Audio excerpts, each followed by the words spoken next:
country, which is ever dry things. I see what you, and you did mention that you were talking about Turkana, but just for his benefit. Yeah. If you could just reiterate that again, because he said, there's some places, people have food all year round, in abundance, and in some places that is lacking. Some people have a stronger dependence on maize. In some other places, there's not such a problem really. So. Yeah, well, like I mentioned earlier on, maybe he was not listening in then. We're working towards trying to help people even change their lifestyles. The Turkanas are traditionally herders. Yes. They're traditionally herders. But they have embraced the Food for Assets programs where they can actually even grow a crop. That's right. Yeah?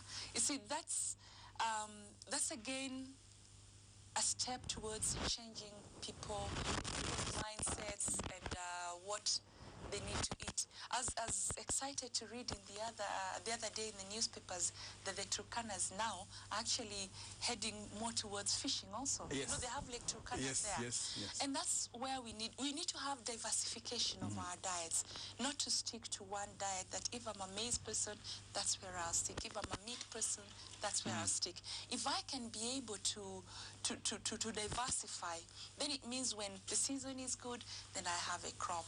Then or the other time I have meat or I have fish and that kind of thing. But in the meantime, like I said, it's not something that just happens instant. Right. It's a gradual process. Right. We help them. For instance, right now, we realize that many people need food assistance. We cannot say we're going to stick with this. Right. For the time being, we give them the assistance that they need, because they need to be healthy in order to be able to implement these projects. So, for instance, right now, we're providing food assistance to 1.6 million. We were doing 1.3, but because we realized... 1.6 million in Kenya? In Kenya, yes. We're doing 1.3, which is the figure that we got after the long-range assessment. But again, we realized that the short-range did not perform well. No. So therefore, we've decided as an interim measure to increase this to 1.6 million as we await the short-range assessment, which is currently taking place, which will guide us on the number of people that need food assistance. I see what you mean. And this is just... That is the 1.6 that is in FFA and general food distribution. FFA is food for assets.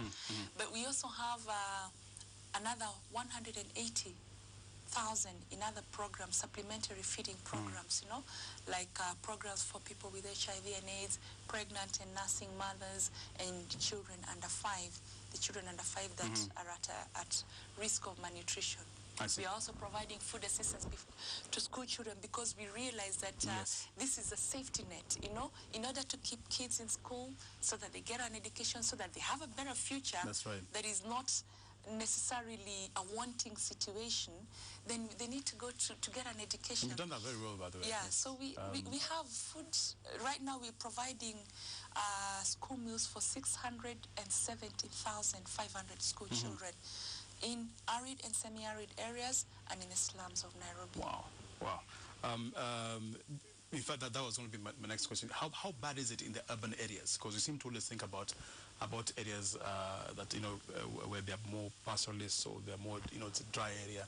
But there's also a situation in terms of the urban centers, urban areas as well. What are the statistics in that regard? You're right. Sometimes people tend to concentrate on the growing areas, agricultural growing areas, and forget about the urban areas.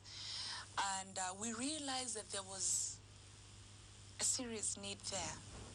And towards the end of last year, we undertook what we call an urban assessment to determine what is the kind of, what's the food situation for the urban people. Right. Remember, these are people who depend mainly on the market. So food has to come from wherever it grows for them to buy, they need money. Okay? Many of them do not even have employment. So towards the end of last year, we undertook an urban assessment, and is finalized, and they're compiling the reports. And based on that report, we're going to see what kind of figures we're talking about. Because by the time we were going, before the urban assessment itself, the kind of figure that was thought to be really vulnerable in the urban areas was like 3 million. But again, that's just not Nairobi. When we talk urban areas, like this assessment was done in all urban areas in the country. So once this report is ready, we'll see whether it's this 3 million or more. I see. Or more or less. Or less. It could also be less. Yeah, it could also be less. Final question in terms of, there seems to be some sort of figure or economic value for maize. And sorry to harp back on this one as a final question. Can one safely say that Kenya really can be able to sustain itself in terms of a drought situation? We're able to, use other types of food, not necessarily maize, because, I'm just thinking in places where people think that sometimes drought is more created. Not drought, famine is more created because of a certain situation, but we're able to sustain ourselves because we've got other types of food that can be used in fighting famine, for that matter. Is there a way that perhaps maize in itself can be, its value can be brought down so that it's not really a political sort of crop, an economic sort of where people tend to benefit, what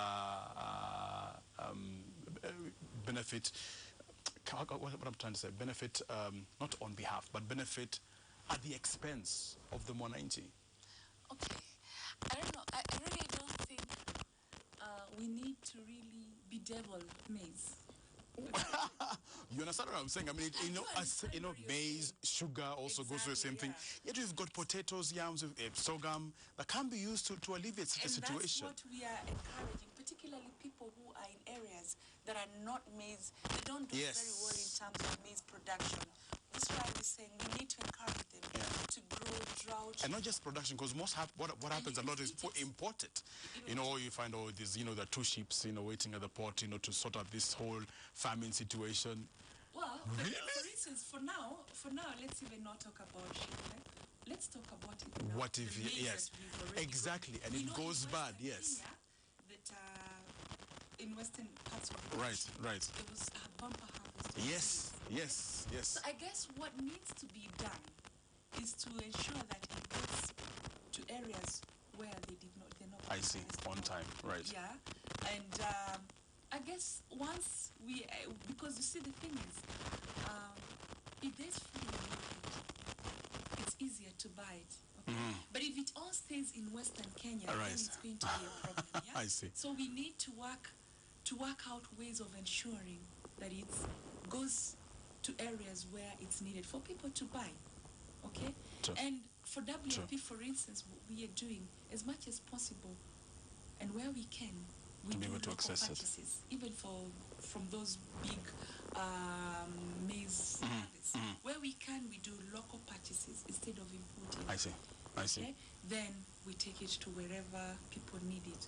But still, even for the traders, what they could do also is ensure that it doesn't just stay there, or they don't just try to export it. I don't know if they export it.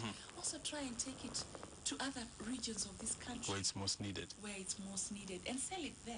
I see what you mean. Rose Ogola, thank you very much. It's been an honor to have you on the Power Professor. Thank you very much.